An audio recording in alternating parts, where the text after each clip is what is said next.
If you're heading into your first competition, especially as an older grappler, this is your blueprint.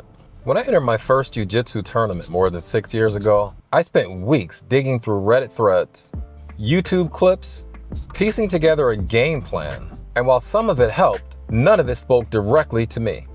The guy in his late 30s or 40s or even 50s, stepping into the gauntlet of the competition scene. So this right here is that video. The definitive guide that I wish I had when I needed it most. One place you can come back to again and again and again, not just to win, but to survive, to learn and to grow on your competition journey. And that's what we're talking about today. Welcome to the Alchemy of Struggle, baby.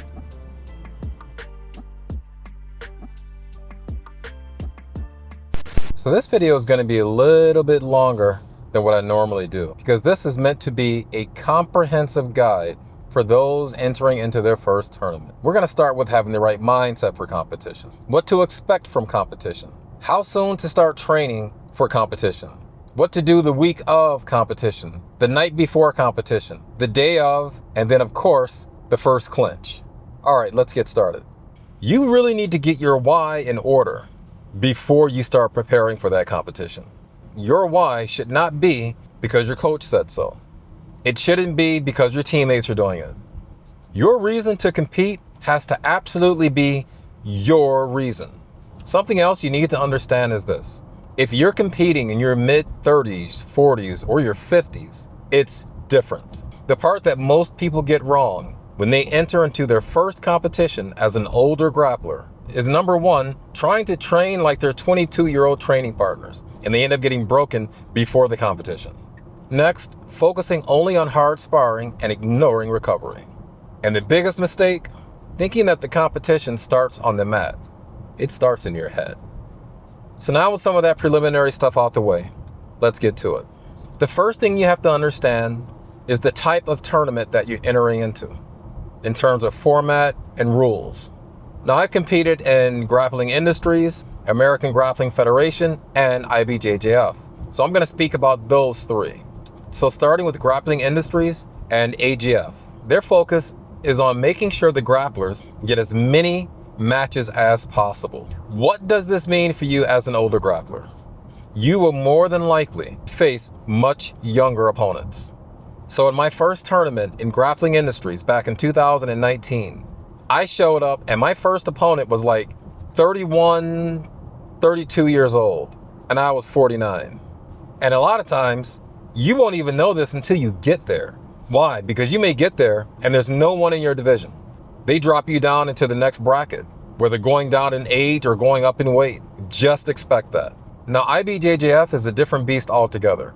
You go against people in your age group and your weight category. If you get there and you're the only one in your bracket, you get to stand on the podium by yourself. And it is a single elimination tournament. At Grappling Industries and AGF, even if you lose in the first round, you get to go again. Even if you lose 2 matches, you will likely get a third match. At IBJJF, it is one and done. If you lose that first match, you are out. So make sure you are familiar with the format of that tournament, whether it's round robin or single elimination. So you might ask the question, which of these is easier for the older grappler? Since IBJJF will always give you opponents who are your age, it's definitely the easier choice. At tournaments like Grappling Industries and AGF, you get a lot more competition reps with much tougher opponents. Next, we need to talk about how to prepare for this thing. A common question is, how soon should you start prepping for a tournament? I eventually landed on a sweet spot of about 5 weeks. So you go hard for about 4 weeks and then you start to taper off in that final week. Should you cut weight? No. Because this is your first tournament, you have a lot to deal with. And the last thing you need to do is to put extra pressure on yourself by trying to cut weight. Now, the one exception is if you're just above the edge of a weight bracket. In that case, you're not really cutting weight. Just eat clean enough to keep you on weight for that competition. Now, this is easier with Grappling Industries and AGF because you weigh in without the gi. But IBJJF, they make you weigh in with the gi on. Grappling Industries and AGF, they're a bit more forgiving. So the smaller tournaments give you usually a weight allowance, so it's not as stressful. But in IBJJF, if you're off by even an ounce, you're out. Next, let's talk about what you should be focusing on during your training. In that last few weeks leading up to the tournament, no new techniques. A game only. There is nothing you're going to learn in that few weeks leading up to the tournament that's going to help you win. I knew a guy once, the day of the tournament, he's freaking out. He realized as a blue belt that blue belts can do leg locks, right? So he told me that he spent the evening practicing leg locks on his girlfriend. I couldn't believe it. And I told him, if you start freaking out over leg locks right now, an hour before your match, you are going to lose. So fortunately, he gave up on that pursuit, and he did pretty well in that tournament. So every single round should be A game. Know your sequence. The sequence that I had going into that Grappling Industries tournament was very simple. Takedown, side control, mount. That's the sequence that I played over in my head over and over and over again for weeks. So how often should you train? As often as your life responsibilities and your body allows. In my most recent tournament that I did back in March, I trained Monday, Wednesday, Friday in the evenings, and then I did the open mat on Saturday. You need to be confident that your cardio can hold up in a tournament. And the only way to get that is to do lots and lots of rounds without breaking yourself. And in this regard, open mats are really your gold mine. Use that open mat format to test your pace and your pressure. Make sure you're getting in 3, 4, 5 rounds in a row without rest. Now, what about off mat work? I continue to do my strength training routine, but about 2 weeks before the comp, I stopped lifting weights and focused strictly on calisthenics and plyometrics, focusing primarily on HIIT style workouts and joint protection. The goal here is to minimize the possibility of getting injured while lifting. Another thing you have to do, you absolutely have to prioritize recovery work. You're going to be pounding your body so hard that if you're not focused on recovery, you will end up injuring yourself long before a competition day. So I did 1 or 2 full yoga sessions during the week of about 30 minutes. And then on Saturday, after opening roll, I have a full mobility routine that I did at the gym. And on Sunday, I did a very similar mobility routine of about 30 minutes every single week. And I've talked a lot on this channel about the importance of sauna sessions. 30 minutes after every training session, whether it's jiu-jitsu or weight training. All right, let's talk about the week of competition.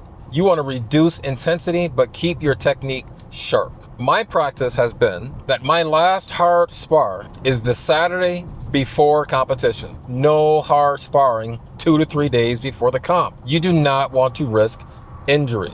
So the point of scaling back that final week is to allow your body to recover.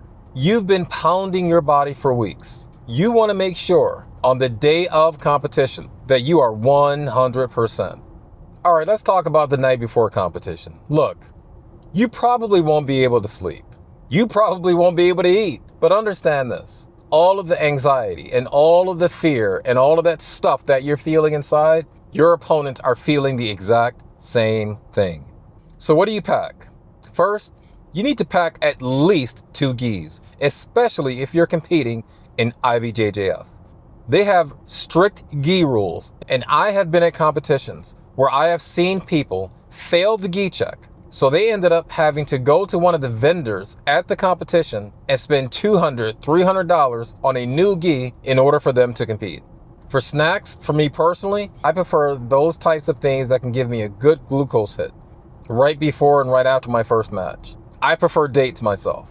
I also pack 2 22-ounce bottles of electrolyte water, and some type of a light protein that's easy on your stomach is also nice to have.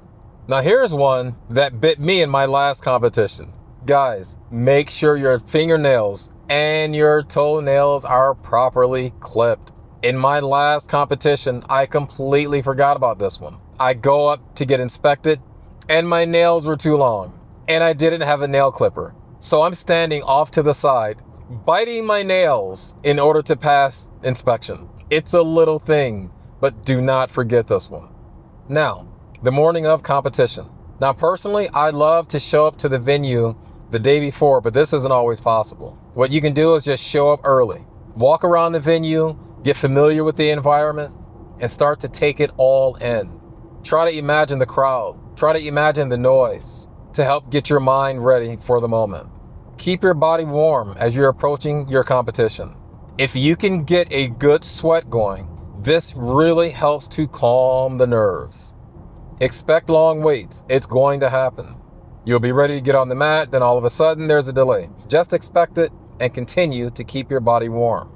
And if you've been on this channel for any length of time, you know my discussions around adrenaline and doing what I call the adrenaline audit. There are a couple of videos on this channel that discuss that. You can find it in the Mental Jiu-Jitsu playlist, or just look for that video on the channel. But I will tell you this, the adrenaline audit works. A few weeks ago, I received an email from a guy, and you're seeing part of it here on the screen. He had been to a number of competitions, and he always sort of flailed, mostly from the mental stuff and the adrenaline.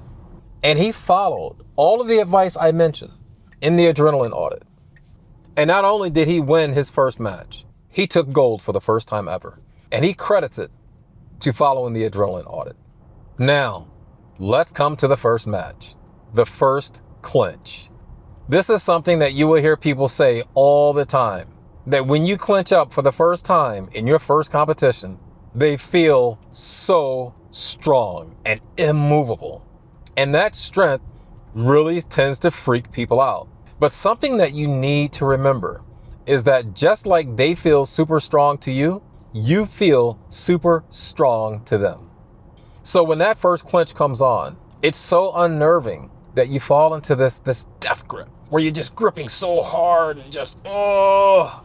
And before you know it, you completely burn out your fingers and your forearms. And if you happen to get through that first match, now you're kind of wore out going into your second one. So avoid the death grip as much as possible. The next thing you want to avoid is what everyone calls white belt judo. That's where you stand there for 2 or 3 minutes going back and forth on your feet with this guy. Look, if your plan is to get a takedown, go for the takedown. If you're not able to get that takedown right away, then damn it, pull guard and get the fight going. But you don't want to stand there and exhaust yourself on your feet doing this white belt judo. The next thing, this is my preference. Strike first and make them fight your game, not the other way around. And remember, stick to your A game. This is not the time to try new stuff. I remember in my first tournament as a blue belt, I had my whole routine, my whole sequence laid out in my head. And then at the last moment, something made me decide to change it up. And so I'm really apprehensive. I'm not sure what to do. So I ended up pulling one of the absolute worst half guard pulls in jiu-jitsu history. And I'm just lucky the other guy didn't get points for a takedown or smash and get the side control. Now, what about after the storm? After the competition is over. Let's say it didn't quite go the way that you wanted.